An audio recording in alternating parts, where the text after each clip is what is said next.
അങ്ങോട്ട് ഷോർട്ട് ചെയ്യാന്നുള്ളതാണ്. അപ്പോൾ അതിനോട് കൂടെ നിന്ന് ഈ പരിപാടി വർണ്ണാഭമാക്കുന്നതിൽ അവർ വഹിച്ച പങ്ക് വളരെ വലുതാണ്. അല്ലെങ്കിൽ അന്നത് പറയാം, നമ്മൾ ജാതി വെക്കുന്ന പരിപാടിയൊന്നുമില്ല.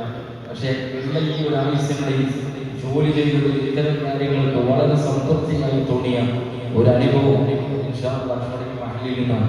അൽഹംദുലില്ലാഹ് അവർക്കൊക്കെ ആഫിയത്തുള്ള ദീർഘായുസ്സ് കൊടുക്കട്ടെ, അർഹമായ പ്രതിഫലം കൊടുക്കട്ടെ. ഈ മഹലിനെ വരും കാലങ്ങളിൽ നയിക്കാനുള്ള ഭാവി ആളുകളാണ് അവർ. അല്ലാഹു സുബ്ഹാനഹു വ തആല അവർക്ക് ഈമാനും ഇഖ്ലാസും നൽകി അല്ലാഹു അനുഗ്രഹിക്കട്ടെ എന്ന് പ്രാർത്ഥിക്കുകയാണ്. ഇൻഷാ അല്ലാഹ് അവർക്ക് ഈ വേദിയിലേക്ക് സ്വാഗതം ചെയ്യാം. ഇൻഷാ അല്ലാഹ് നമ്മൾ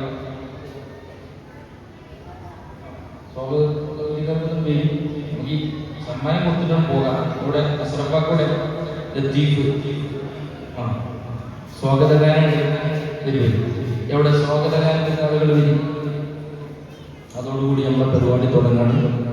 അത് കഴിഞ്ഞാൽ ഇൻഷാ അല്ലാഹ് നമ്മുടെ പ്രധാനപ്പെട്ട സമ്മാന ചടങ്ങുകൾ പ്രത്യേകം പറയാൻ